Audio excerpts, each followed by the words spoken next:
Alors,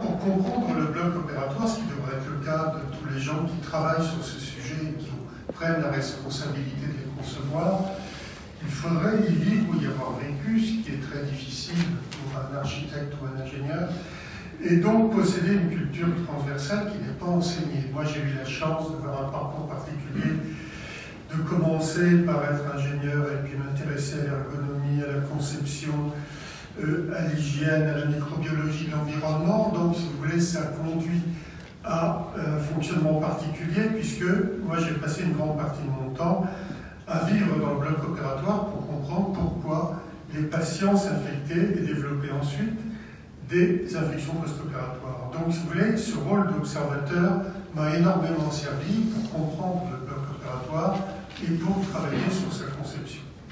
Donc, le concepteur du bloc opératoire se trouve face à des personnes qui ont suivi des formations longues, on vient d'en parler, et hyper spécialisées, ce qui finalement crée par rapport à lui une forme de cloisonnement, puisqu'il se trouve face à des personnes qui ont un vocabulaire particulier, une disponibilité limitée et un statut social qui les rend pas toujours facilement accessibles.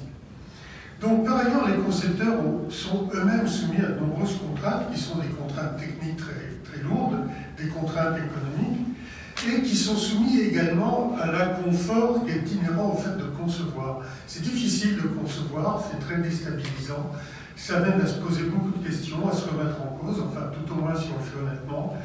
Et donc c'est particulièrement difficile à faire quand on se trouve face à un sujet qu'on ne maîtrise pas, ce qui est le cas des concepteurs vis-à-vis du bloc opératoire.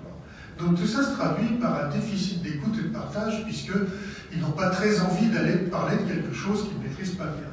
Donc il en résulte une mauvaise compréhension réciproque, d'un côté un problème de vocabulaire et d'attitude globale des concepteurs par rapport à des chirurgiens qui bien souvent, je l'ai constaté, ne savent pas bien lire les plans, ne comprennent pas très bien ce qui est dessus.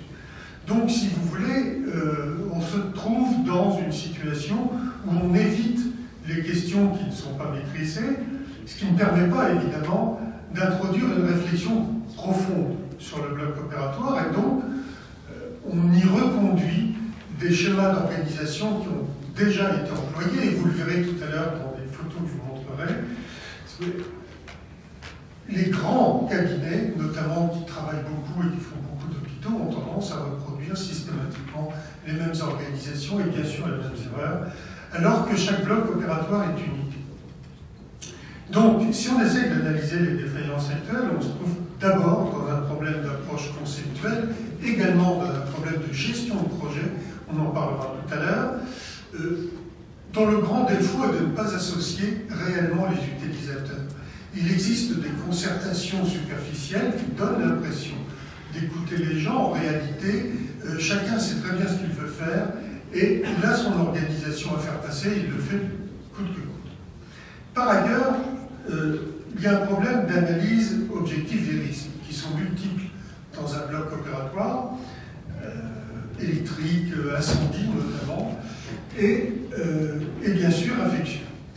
Donc on a tendance à sous-estimer les sources de contamination et à centrer son intérêt sur les risques technologiques, qui sont l'air principalement, l'eau, l'environnement en général, qui sont techniquement aisément maîtrisables, mais on ne s'intéresse pas, à mon sens, suffisamment à la conception et à l'organisation qui induisent des pratiques et des comportements qui vont se répéter et, avec le temps, se détériorer dans le bloc opératoire. Et cette approche technologique du bloc se traduit par des investissements financiers de plus en plus importants, et c'est ce qui apparaît dans ce tableau, pas le temps de le détailler, mais il est dans le bouquin, et on y constate des choses intéressantes, à savoir que les surfaces construites pour un hôpital augmentent sensiblement alors qu'elles devraient être réduites par l'extension de l'activité ambulatoire. C'est très frappant sur les derniers projets qui sont en cours actuellement. Il apparaît un différentiel variant de 2 à 2,5 entre un budget privé et un budget public à surface équivalente. Par exemple, un budget par lit clinique privée de haut niveau, hein, avec 24 blocs opératoires, grosse activité.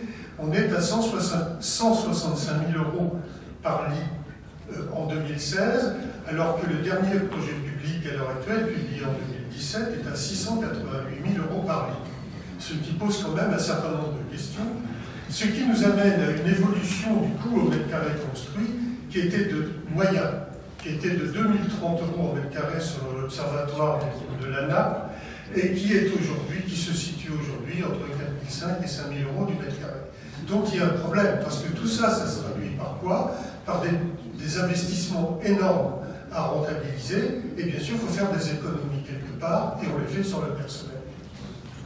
Donc, par ailleurs, le bloc opératoire a beaucoup évolué, surtout au départ sous la pression des orthopédistes à cause de la chirurgie prothétique et en s'appuyant sur les travaux réalisés en Angleterre sur les sources de contamination à partir des individus par les travaux de Lidwell, Davis et compagnie, ce qui a amené, si vous voulez, face à cette source humaine de pollution, à créer des systèmes de traitement d'air de plus en plus complexes. C'était la tente de Charnley au départ, et tout un tas de dérivés qui ont conduit, si vous voulez, à des systèmes hyper technologiques et à une perversion de l'approche des risques.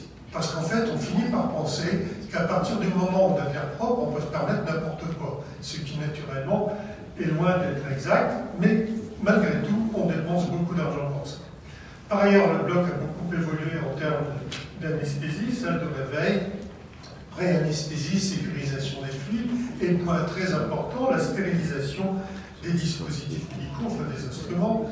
Pour parler simplement, il faut voir ce qu'était la stérilisation avant les années 90, quand l'État est intervenu de manière vigoureuse pour imposer des conditions de stérilisation correctes dans les blocs opératoires, ce qui n'était pas toujours le cas. J'ai vu des chirurgiens orthopédistes qui travaillaient sous flux laminaire, mais qui stérilisaient leurs instruments, entre guillemets, en les faisant bouillir dans de la soude. Donc, dans le bloc opératoire, on a également isolé les activités, en particulier de la chirurgie prothétique, en créant des secteurs protégés. Alors pourquoi je vous mets cette photo, qui est une photo récente? Les blocs opératoires sont conçus de telle manière, c'est vrai qu'il y a parfois des couloirs immenses. Alors naturellement, le besoin naturel s'impose, et il faut donc bien trouver les équipements nécessaires quelque part. Donc on est obligé des concepteurs se sentent obligés d'installer des toilettes en plein milieu du bloc opératoire, ce qui est un peu gênant. C'est gênant par principe, mais quand on est à l'entrée du secteur hyperaseptique, ça devient franchement drôle. Et donc, l'autre aspect, c'est la suppression du double circuit. Vous avez tous connu ça, circuit propre, circuit sale. J'ai une grosse responsabilité dans ce domaine, j'ai beaucoup travaillé là-dessus. Je pense que supprimer le double circuit est une bonne chose. Le problème, c'est que cette suppression a eu des effets pervers. D'abord, une simplification excessive du bloc opératoire, parce que l'idée a été reprise par les architectes sans aller jusqu'au bout de l'idée et sans comprendre toutes les raisons. Et donc, on a simplifié le bloc opératoire en supprimant les SAS, en supprimant les annexes, alors que par ailleurs, les techniques évoluaient et nécessitaient de plus en plus de matériel. Ça se traduit par quoi? Des couloirs de blocs extrêmement encombrés. Et donc, qui dit couloir de blocs encombrés, dit difficulté de nettoyage, ou éventuellement des salles qui restent encombrées parce qu'on ne sait pas quoi faire du matériel, et tout ça potentialise le risque d'infection. Donc, dans un bloc extrêmement récent, j'ai pu prendre cette photo qui montre que le temps passe. La photo précédente a été prise il y a une dizaine d'années, celle-ci a été prise il y a 15 jours, et on retrouve à peu près la même situation. Pourquoi? Parce que c'est la même équipe qui a conçu les blocs opératoires. Donc quand je vous disais qu'on reproduisait les mêmes systèmes, vous en avez l'illustration ici, et c'est dû au fait, si vous voulez, qu'il y a une méconnaissance des pratiques et des risques par les concepteurs, et aussi une communication insuffisante avec les utilisateurs. Alors l'évolution du bloc opératoire, c'est aussi une évolution technique, vous la connaissez mieux que moi, et j'en parle simplement pour dire qu'elle intervient considérablement sur la conception du bloc opératoire et sur la nécessité de prévoir des locaux différents. Naturellement, vous n'avez pas envie qu'on déplace votre matériel Ceci étant, si on veut pouvoir nettoyer les salles rapidement pour avoir des blocs qui maintiennent de bonnes caractéristiques d'hygiène, il faut pouvoir se débarrasser du matériel. Donc il faut créer des diverticules en périphérie de la salle d'opération pour pouvoir déplacer le matériel sur une courte distance dans des conditions de sécurité suffisantes, mais faire en sorte que la salle soit libre pour pouvoir la nettoyer facilement et éventuellement pratiquer une chirurgie différente. Tout ça suppose de gérer les problèmes de stockage qui sont des problèmes majeurs dans les blocs opératoires. Donc, on peut dire que le bloc opératoire de demain pourrait être plus économe, plus sûr, mieux protégé des contaminations parce que centré sur l'essentiel, c'est-à-dire la source humaine des contaminations. Et ce n'est pas avec un traitement d'air qu'on va gérer les problèmes. Il faut travailler sur les pratiques, et pour travailler sur les pratiques, il faut travailler sur l'organisation. Les sources humaines de contamination. D'abord les vestiaires. Vous passez par là le matin, obligatoirement, et si vous arrivez le dernier, vous n'avez pas de chance. Parce que, comme l'ont démontré les Anglais que je citais au départ, chaque individu dégage une pollution microbienne considérable, énorme, et dans un vestiaire, naturellement, quand on se déshabille, on atteint des sommets, et comme tout le monde se déshabille en 10 minutes, un quart d'heure, ça fait beaucoup. Comme le vestiaire n'est pas ventilé, ou pas suffisamment ventilé, cela maintient un niveau de contamination dans le vestiaire qui est considérable, et quand vous passez par le vestiaire, vous en sortez avec des fosses nasales franchement enrichies, et naturellement une belle contamination de votre pyjama. Donc c'est avec ça que vous allez dans le couloir, et naturellement vous déplaçant dans le couloir, vous allez le contaminer considérablement, et c'est avec tout ça que vous rentrez en salle d'opération. C'est comme ça. Et malheureusement, à l'heure actuelle, dans un bloc opératoire neuf, on retrouve exactement les mêmes conditions de fonctionnement. C'est aberrant, mais c'est comme ça. Ça montre que les concepteurs ne connaissent pas les problèmes. C'est pas faute d'avoir essayé de leur faire comprendre, hein. Ça fait 30 ans que je le fais, mais ça ne les intéresse pas. Donc, si vous voulez, on est face à une contamination environnante, ambiante, qui est importante, et donc il faut se protéger. La première des protections, c'est de créer des sas qu'on a éliminés dans pratiquement tous les blocs opératoires. C'est aberrant si on réfléchit un peu. Et on se base sur les surpressions qui sont vraiment un archétype de fausse sécurité. Je n'ai pas le temps de vous démontrer tout ça, mais c'est une réalité objective, scientifiquement démontrable. Donc, si vous voulez, on atteint aujourd'hui des sommets en matière de diffusion d'air dans les salles d'opération. On peut arriver, par exemple, dans une grande salle, à ce que le volume protégé. Le volume protégé, c'est 10 mètres carrés au sol et 3 mètres carrés en hauteur, donc 30 mètres cubes. Et donc, plus la salle est grande, plus on ventile ce volume protégé, puisqu'on calcule le débit de ventilation de la salle à partir du volume de la salle et pas du volume protégé, du volume à protéger et du volume où vous intervenez. Ce qui aboutit à des aberrations, puisqu'on peut se trouver avec un taux de ventilation du volume protégé qui peut être de 400 fois la minute. C'est aberrant. Et tout ça coûte une fortune.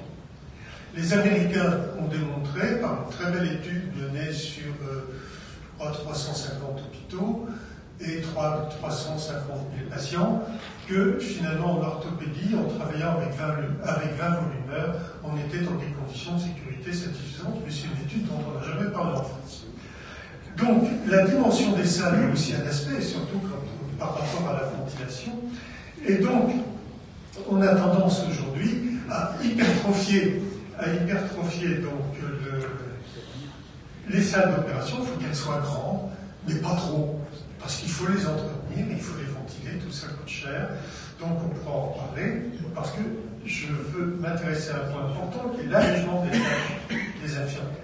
Je disais qu'elles sont de moins en moins nombreuses, puisqu'il faut bien payer les investissements dispendieux qu'on réalise par ailleurs. Et donc, pour conserver du temps efficace aux IBAUD, il faut alléger leurs tâches, et donc je pense par un transfert de tâches, et notamment par la préparation des interventions qui peut être gérée à la fois par la stérilisation qui gère les DMS, et par la pharmacie qui gère les DMS, et par la stérilisation qui gère le matériel à stérilisation. Je sais que c'est une idée qui ne vous emballe pas a priori, mais je vous assure que si on va au fond des choses, il est tout à fait possible d'être très efficace dans ce domaine sans que ça vous pose de problème. Je sais que vous faites de la chirurgie, que tout ne peut pas être prévu, et naturellement, même si on a des listes extrêmement précises, même si le travail est très bien quelque part en amont, il y aura toujours des compléments nécessaires. C'est possible, ça peut être à côté, mais on peut alléger considérablement le travail des infirmières si on prépare les interventions en amont. Vous voyez cette pauvre femme qu'on voit ici, qui est toute frêle. Quand j'ai pris cette photo, j'ai pu constater qu'en 10 minutes, elle avait déplacé à peu près 120 kg de boîte. Si vous voulez, on est là au Moyen-Âge en matière d'ergonomie. Et naturellement, tout ça se traduit par des TMS. Donc, si vous voulez, on ne peut pas se dire, aujourd'hui, on a la robotique d'un côté et une femme qui fait un travail de manutentionnaire inacceptable de l'autre. Il faut gérer ce problème-là. Et donc, ça, c'est dans l'organisation du bloc que ça se passe. Donc, l'autre aspect, c'est la relation avec l'ambulatoire. Et je voudrais dire d'abord que moi, je suis inquiet de la déshumanisation du parcours du patient. On lit plein de choses là-dessus. Et si vous voulez, le patient n'est pas une matière première, le bloc opératoire n'est pas une usine de transformation. Philippe en parlait tout à l'heure, mais vraiment, on assiste à certains abus dans ce domaine. Je crois qu'il ne faut pas perdre de vue qu'un patient est quelqu'un qui a peur, c'est naturel, quelqu'un qui a mal, et donc il faut s'occuper de lui correctement. Et l'objectif n'est pas d'aller uniquement vite, c'est aussi de lui apporter de la qualité. Mais on peut le faire en réfléchissant sur un système différent d'ambulatoire, où on intègre l'ambulatoire dans le bloc de façon à faciliter les liaisons. C'est toute une démarche, on n'a pas le temps d'en parler, mais c'est parfaitement possible. Et ça permet de faciliter, de fluidifier les flux, de faciliter les relations. Si le chirurgien peut passer rapidement du bloc opératoire vers l'ambulatoire pour faire les sorties, ben, il les fera plus vite, ce sera plus facile à faire pour tout le monde. Il y a plein de petits détails comme ça qui font que ça fonctionne. Bon, je vous passe là-dessus. Au plan technique, le bloc opératoire doit être évolutif. Quand on voit comment les choses évoluent en 10 ans, il est clair que quand on construit quelque chose, il faut que ce soit facile à faire évoluer. Donc il faut des grands volumes évolutifs dans un bâtiment aisément extensible et prévoir des charges au sol importantes parce que tous ces nouveaux équipements pèsent lourd. Un robot, ça pèse 800 kg. Et donc, tout ça, ça se déplace, donc il faut prévoir des blocs opératoires beaucoup plus résistants qu'on ne le faisait auparavant. On a tendance à banaliser les salles et naturellement à utiliser de plus en plus d'imagerie, ce qui fait qu'il faut protéger les salles des rayonnements ionisants sans compter la curie-thérapie péropératoire. Donc tout ça est réglé par une norme qui est produite, qui a été réactualisée il n'y a pas très longtemps, la norme C1560. Et c'est important de la connaître parce que dans le bloc opératoire, j'ai remarqué depuis longtemps qu'on avait tendance à sous-estimer le risque lié au rayonnement ionisant. Il y a qu'à voir le nombre de dosimètres qui restent accrochés à l'entrée du bloc opératoire quand on arrive sur le coup de 10 heures. J'y arrive souvent plus tôt que ça, mais ça m'arrive d'y aller vers 10 heures et je vois qu'il n'y a pas beaucoup de dosimètres utilisés. Donc, le bloc opératoire demain, pour qu'il soit aisément transformable, doit être industrialisé. C'est-à-dire qu'il est important bien utiliser le bloc, puisqu'on vous demande d'être performant, voire productif, de disposer de salles strictement identiques. Ça aussi, c'est une idée qui ne vous plaît pas beaucoup, parce que chacun doit avoir ses repères dans une salle, mais on peut avoir des salles parfaitement identiques, avec toutes à la même place, conçues exactement de la même manière, parce qu'elles sont industrialisées. Et ces éléments sont construits en usine, sont faciles à monter, rapides à monter, peuvent être déplacés sans pollution importante, et comme ils sont industrialisés, ils apportent beaucoup de sécurité, de fiabilité. C'est-à-dire que des soudures, par exemple, de tuyaux, de fluides médicaux réalisés en usine sont beaucoup plus fiables que si elles sont réalisées dans des conditions acrobatiques sur un chantier de bloc opératoire. Et même les fabricants envisagent aujourd'hui de faire en sorte que leurs installations rentrent dans le champ des dispositifs médicaux. Donc, l'autre aspect d'évolution du bloc opératoire, c'est l'assistance, notamment avec l'imagerie en matière au travers des salibrites, ce qui crée un certain nombre de difficultés. Il y a aussi, en matière d'assistance, des réflexions qui sont menées. Là, c'est une photo qui correspond à un projet expérimental qui est mené au Japon. J'ai oublié le nom de l'hôpital, mais c'est à Tokyo. Et donc, c'est un projet expérimental qui devrait aboutir dans le courant de l'année prochaine, qui a élaboré des systèmes de support physique du chirurgien qui fonctionnent aussi bien quand il est assis que quand il est debout, ce qui est tout à fait intéressant pour les chirurgies très longues et pour la microchirurgie, qui produit une profusion d'informations neurales qui sont produites par tous les équipements utilisés dans le bloc opératoire, qui permet de recevoir en direct et afficher les résultats de laboratoire, qui permet de travailler en temps réel avec des experts extérieurs. C'est une vision du bloc opératoire de demain, mais qui ramène beaucoup de matériel dans le bloc opératoire, et moi je suis un peu inquiet parce que je reste un hygiéniste de base qui se dit mais comment on va nettoyer tout ça. Et donc, le dernier aspect, qui est pour moi l'aspect essentiel, puisque je suis un observateur du bloc, donc vous avez le temps de regarder ce qui se passe et de voir ce qui n'est pas toujours très agréable pour les autres, donc c'est l'humanisation. Et d'abord, la prise en charge du confort des patients et des professionnels. On a tendance à l'oublier, mais les journées sont longues au bloc opératoire et fatigantes. Donc, il faut gérer cet aspect-là, l'ergonomie du travail, les transferts de charge pour les infirmières, créer des ambiances douces et colorées, ce qui n'est pas exactement ce qu'on voit ici. La position des éclairages. Si vous êtes un jour sur un brancard dans un couloir comme celui que vous voyez ici, vous comprenez vite pourquoi il est intéressant de mettre les éclairages sur le côté et pas au centre. Parce qu'au bout de 2 minutes de circulation dans le brancard, on a une tête comme ça. Donc, ça ne coûte pas cher, il suffit d'y penser. Les nuisances sonores, qui sont également très éprouvantes, et la température ambiante. Contrairement à ce qu'on pense, et les travaux des Britanniques que je citais au départ sont tout à fait intéressants de ce point de vue, il ne faut pas travailler dans une ambiance fraîche, parce qu'on augmente considérablement la contamination microbienne dégagée par les individus. Voilà une ambiance douce dans un bloc opératoire, c'est en Suisse, et on peut faire ça. C'est-à-dire ça ne coûte pas plus cher, mais c'est beaucoup plus agréable pour tout le monde. Il n'y a pas de sas, c'est dommage, mais voilà une autre ambiance de bloc opératoire, c'est en Belgique. Voilà une autre ambiance de bloc opératoire, c'est toujours en Belgique. Il y a d'excellents architectes belges qui font un très bon travail.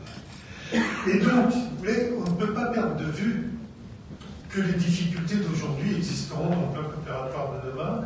On vous demande d'être performant, comme je disais, d'être productif, même si je ne cache pas que ce terme-là me choque un peu en matière de chirurgie au bloc opératoire. Donc, mais les risques liés à la pratique chirurgicale vont persister. D'abord le risque anesthésique, mais surtout le risque infectieux. Plus on veut aller vite et naturellement, plus on zappe des petites précautions basiques. Et c'est comme ça qu'on retrouve des problèmes, en tout cas quand j'ai analysé ces complications infectieuses, j'avais souvent ce genre de cause à l'origine. L'accélération du rythme, l'allongement des amplitudes horaires participe grandement à ce type de risque, et donc pour être efficace, il faut intervenir sur le contexte, c'est-à-dire réagir contre la conception inadaptée des blocs opératoires, participer à une meilleure organisation des moyens utilisés au bloc opératoire pour mieux gérer la pénurie de personnel, puisque de toute façon, il faut apprendre à faire avec. Ça m'étonnerait qu'on revienne en arrière. Donc, ce n'est pas au travers d'une démarche purement technologique qu'on va régler les problèmes du bloc opératoire, en particulier une hypertrophie clinique qui se traduit par ces budgets excessifs que j'ai déjà évoqués. Il faut trouver les moyens de donner aux équipes le temps de rester rigoureuses. Ce que vous voyez sur la photo, c'est le résultat, si vous voulez, du temps qui passe et qui se traduit par ça. Donc, pour y parvenir, il faut travailler sur l'organisation. Donc, mettre en place des systèmes d'organisation différents, même s'ils ne vous emballent pas a priori, je vous assure, c'est à creuser. Il y a là des choses intéressantes à faire. Et je crois qu'on devrait intégrer dans la gestion d'un projet une équipe projet composée d'un chirurgien, d'une anesthésiste, d'une hypote, un minimum, qui devrait être impliqué dans le projet du début jusqu'à la fin. C'est-à-dire qu'il ne faut pas se contenter d'une concertation superficielle en matière de conception de projet. Il faut être présent à tous les stades, en particulier au niveau des études, où là on ne vous parle plus de rien, mais c'est au niveau des études que les choses se passent. C'est là où on va intégrer des gaines nouvelles, c'est là où on va intégrer des locaux techniques, c'est là où les techniciens vont se mettre à l'aise. Et quand ils le font, c'est toujours à vos dépens. Donc il faut être présent pour dire attention, stop, là ça nous pose un problème. Il y a des compromis à trouver, à ce moment-là, vous les trouvez ensemble, et ce n'est pas quand vous rentrez dans le bloc opératoire que vous découvrez les surprises, sans compter qu'au cours des travaux, les entreprises vont elles-mêmes intégrer leurs propres aménagements par rapport à ce qui a été prévu au départ. Donc, si vous voulez que votre bloc à l'avenir soit un bloc qui soit à votre main, il faut y participer du début à la fin. Ça ne se fera pas naturellement. Il faut bien sûr vous y imposer. Mais vous avez la position pour ça. Donc, en conclusion, la participation étroite des utilisateurs est vraiment indispensable pour que le bloc de demain soit à la hauteur et des énormes moyens qui sont mis en œuvre, mais surtout des compétences qui y sont réunies. Et comme je vous disais dans le bouquin que j'ai produit récemment, j'ai pour objectif d'informer les uns des difficultés des autres et d'expliquer dans le détail tout ce que je viens de vous dire là, notamment en matière de conception, où il y a énormément d'aspects techniques que vous ne pouvez pas connaître, chacun son métier, mais qu'il est important que vous connaissiez si vous voulez travailler sur de futurs projets de bloc opératoire. Je vous remercie. C'est la lecture de ce bouquin que c'est vraiment un excellent bouquin qui amène plein d'informations et qui, à mon avis, devrait rendre service aux futures cliniques et aux cliniques. Thomas. Oui, merci. Je vois deux pans dans ce que vous dites me fait agir sur deux pans. Les enjeux d'organisation que vous avez soulevés. Et ça me fait penser que c'est compliqué pour un métier d'imaginer que d'autres acteurs puissent apporter des solutions. On le vit dans n'importe quel métier. Moi, je viens du monde des juristes. Voilà. Les dialogues sont compliqués. Donc ça veut dire qu'on ne sait pas faire particulièrement, et c'est là où je pense que c'est là quand un leadership est fort, et comprend que les solutions peuvent être trouvées entre des concepteurs de blocs, entre les utilisateurs, les financiers, les administratifs. Mais il faut ce leadership pour mettre en place, au fond, ce qui apparaît comme des solutions techniques les plus efficientes, les plus efficaces possibles. Pour permettre, parce que moi j'ai besoin en tant que patient, moi j'ai besoin de gens qui ne sont pas épuisés effectivement à la fin de journée, parce que c'est là que doivent arriver des incidents majeurs, qu'on ne confonde pas un outil par rapport à un autre parce que ça aurait été mal rangé, parce que ça aurait mal été, ça aurait été déplacé, etc., des risques de contamination, etc. Moi j'ai besoin d'arriver, quand je suis à l'hôpital, d'être assuré que 100% des moyens sont au maximum des risques. Je ne veux pas qu'on me dise que le risque zéro n'existe pas, il n'existe pas. Mais en revanche, en tant que patient, je suis en droit d'exiger que tout est fait pour que les risques soient minimisés. Et le c'est comme cela, qui était valable, moi je me souviens, les questions, j'ai 50 ans, je me souviens, quand j'avais 10-20 ans, quand j'avais 10 ans, on disait les séances médicales, c'est comme ça, on ne pouvait pas faire autrement, etc. Mais aujourd'hui, les gens n'acceptent plus ça, fondamentalement. Même si la France est, par rapport à d'autres pays, beaucoup moins judiciarisée que ça.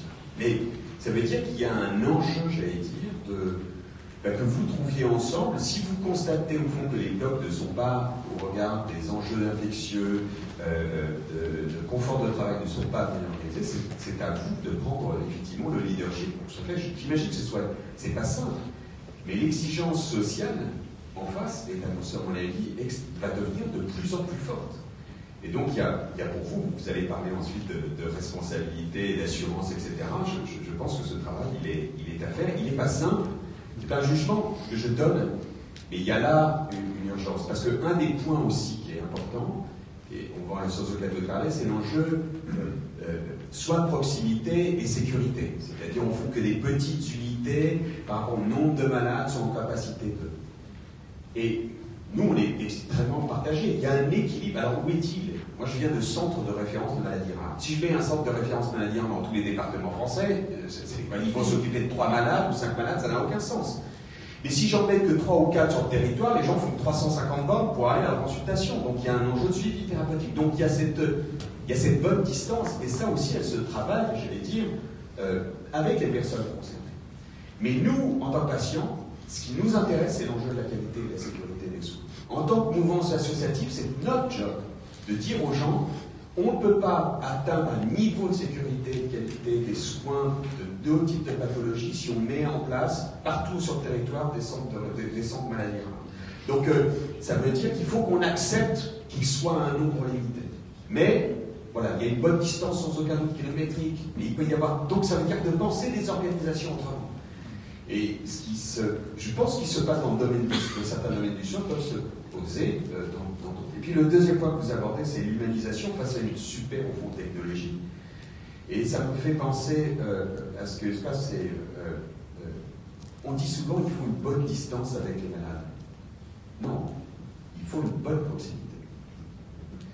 Et cette question de l'humanisation des soins, elle est travaillée notamment au blog sur les expériences de ce nom patient debout, au fond, mais qui traduit assez bien l'idée de respect, du respect du confort, de la liberté de choix sur l'ambulatoire notamment, sur le respect de l'intimité, de la dignité de la personne, etc. Par exemple, qu'on accompagne, que les personnes soient accompagnées au bloc plutôt qu'on les sorte du lit, etc. Il y a des techniques pour rendre, je pense, vous l'avez dit, la question de la chirurgie qui est l'opération est toujours angoissante pour les gens, voilà, en particulier quand les gens sont anesthésiés complètement. Et il y a une nécessité d'accompagner, et je ne suis pas sûr que les organisations hospitalières, je parle de l'ergonomie, ne sont absolument pas ou très peu organisées pour cela, pour rendre au fond ce soin moins angoissant. Pour avoir un patient tranquillisé, quand même un patient qui arrive au bloc dans les meilleures conditions. Merci Thomas.